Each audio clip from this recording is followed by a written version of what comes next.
Welcome to Griffin's Gaming Guides. In this video we're going to show you how you can acquire the Dreamcatcher melee weapon in Remnant 2, which is probably one of the longest processes you need to go through in order to acquire a melee weapon. So buckle up, this is a fairly lengthy one, but we will talk you through everything that you need.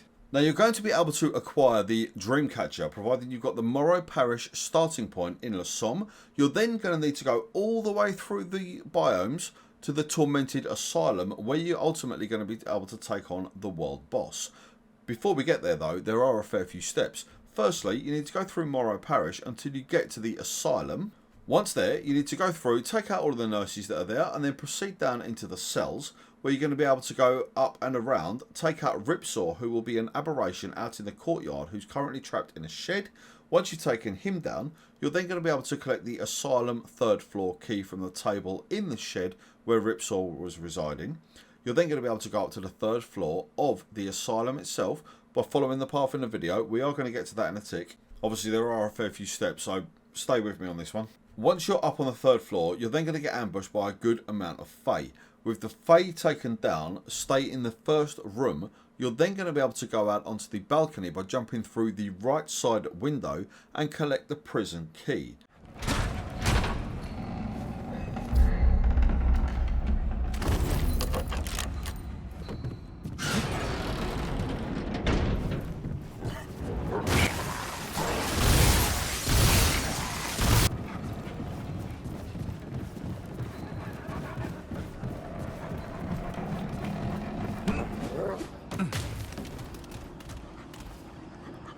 Go back through the window, go all the way back down into the cells where we went up a minute ago to take out Ripsaw in the courtyard, go to the far left cell, interact with the door, go through the dialogue, where you're then going to be able to select the option to unlock the door.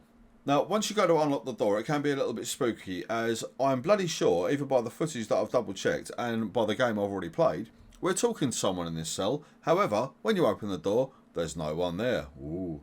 But what there is though is a Nightweaver Doll that you need to make sure that you collect. We're going to need this for much later on.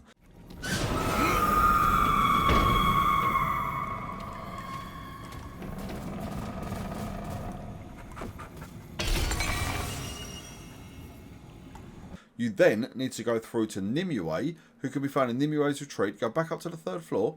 Go through to the far left section through the 2nd door on the 3rd floor, take out the remaining Fae, go through the portal. You're then going to come to Nimue's retreat, go through the dialogue with Nimue, who will then ask if you want to go over to the hunting grounds, which of course you do.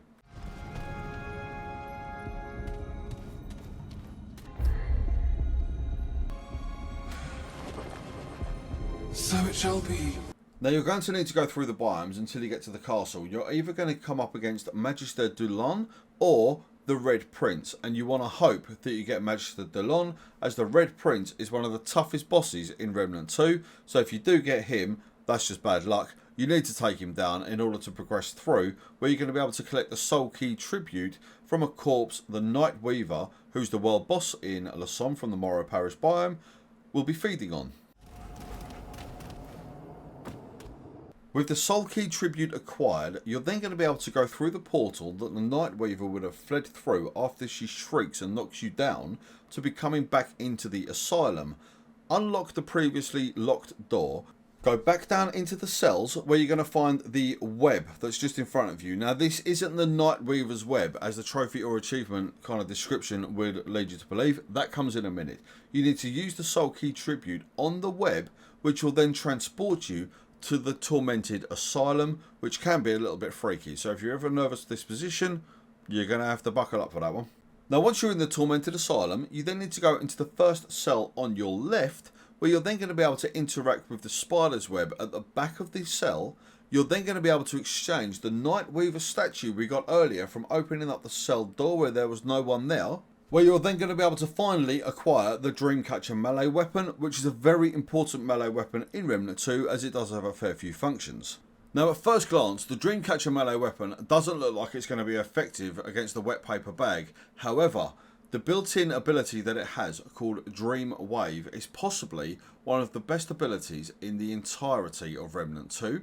Now what it does is, after dealing 250 points of damage to any enemy, A charged attack where you hold down the button will then release a Dream Wave, flowing outwards 20 meters and then returning to the caster.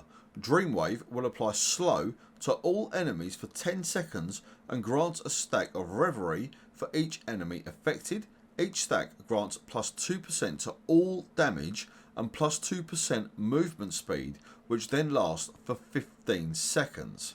So essentially what that means, if you break it down, is if you've got a crowd of enemies surrounding you and you've charged up your Dream Wave, simply hold down the attack button, send your wave out, you're then going to be massively increased in your damage output and your movement speed, whilst the enemies, and it is every single action that an enemy does, is slowed down. Whether they're jumping off of a ledge, they're charging up an attack, they're trying to throw a weapon at you or shoot you or hit you or anything like that, it will be dramatically slowed down. This one is definitely one you want to upgrade, as the kind of effectiveness of slowing the enemies down outweighs pretty much any damage output from any other weapon, as if they can't hit you, it doesn't matter because you're not going to get hurt.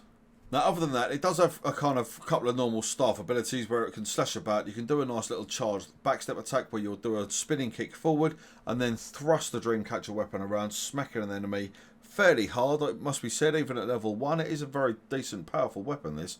I'm very, very impressed. Compared to how crap I thought this was going to be on first glance, it's definitely a kind of, don't judge a book by its cover.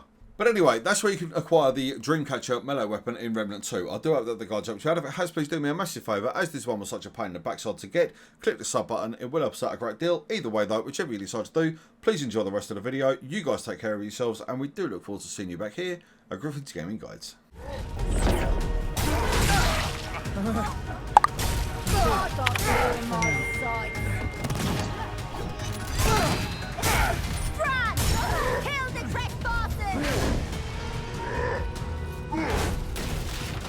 Escape my ass!